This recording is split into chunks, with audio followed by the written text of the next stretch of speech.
So you'll remember I was telling you about extending your shadows by putting on your gray first and then extending it out with pencil crayon.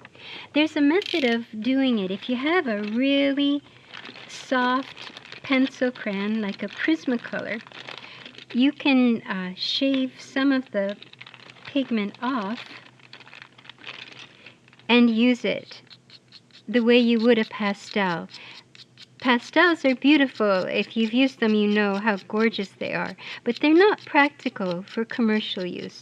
They're great for if you can have a nice glass frame to protect them and a mat. But for our purposes, they're a little bit flimsy. But see, you can extend. And if you're a little bit afraid to put your penumbras in with the marker, you can put your penumbras in with pencil crayon.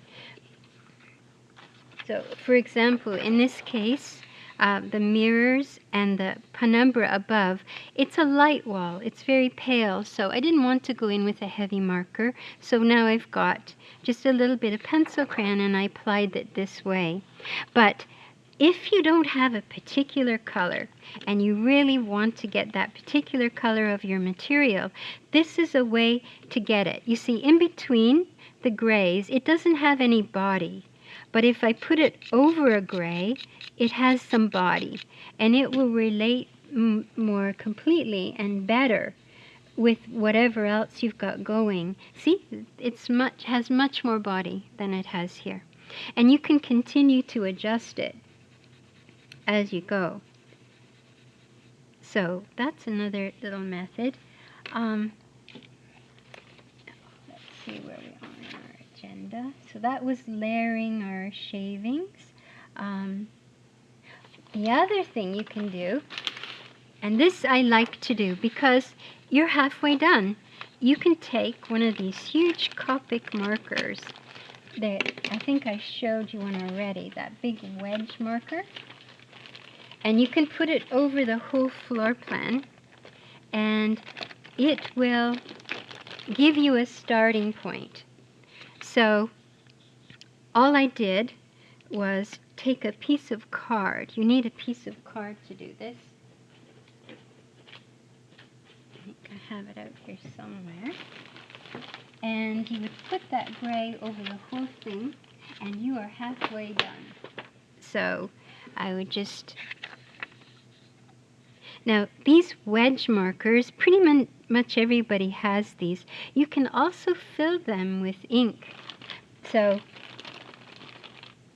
you can remove the nib, and you buy these bottles, and for $9 you've got about 1,000 markers, and you just stick that in and you can dip it in, and you can, so if you have a huge project and you know you're going to be using a lot of this, you can buy a particular color that's important to you and use that.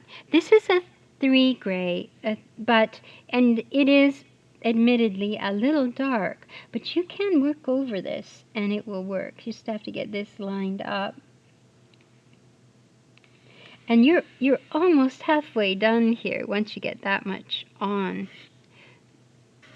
Okay, so I'm at an odd angle, so I didn't get this in very well. It doesn't have to actually even be smooth, and everything you need is there. And you can work a couple of ways. You can add to it by using your pencil crayon, or you can subtract from it by using a little bit of alcohol.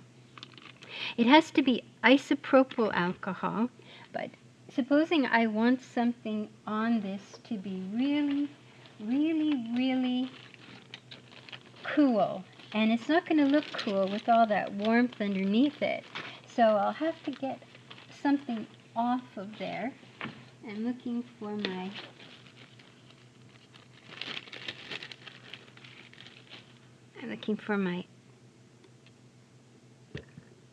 supposing I really want this to look like a beautiful white fixture.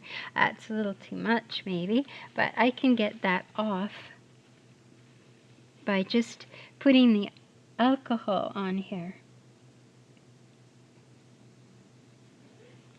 And I don't even have to do this. It would look perfectly fine with it left on. And I can show you by using the white pencil. But if my wall had this value, and not even that color, but this value, and I knew that it was a warm color, this gets me halfway there. And I can show you how the white will look.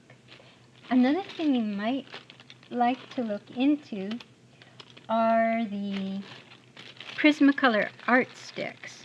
They're just huge pieces of pencil crayon.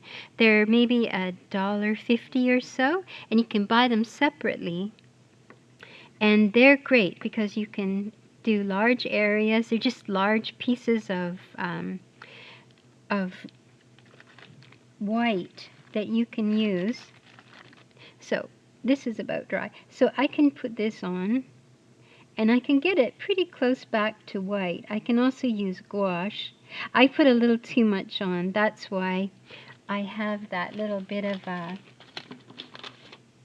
echo around it. I got too excited about all this stuff, so that's what happened. Okay, but as soon as I put the core dark on, this won't matter.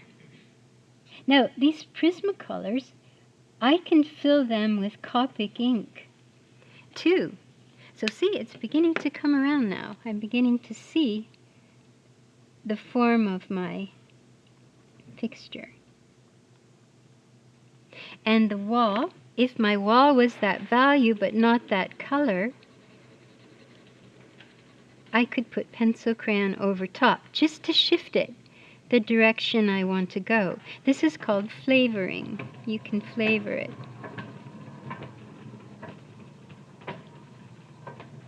And this is a soft pencil crayon. It has to be a soft one, otherwise it's not going to work.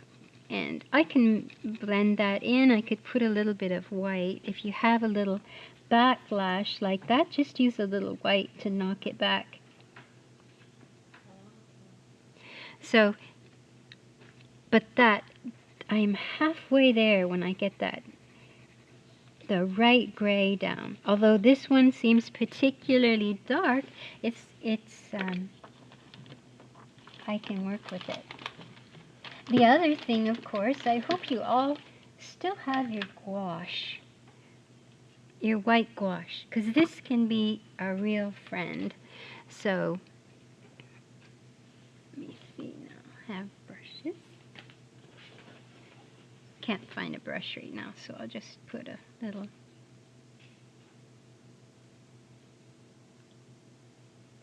So that can make things pop as well.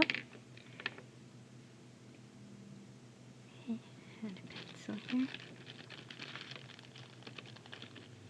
And you can always take the tissue and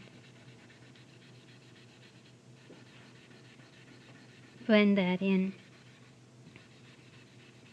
Okay, so you can go quite far with this.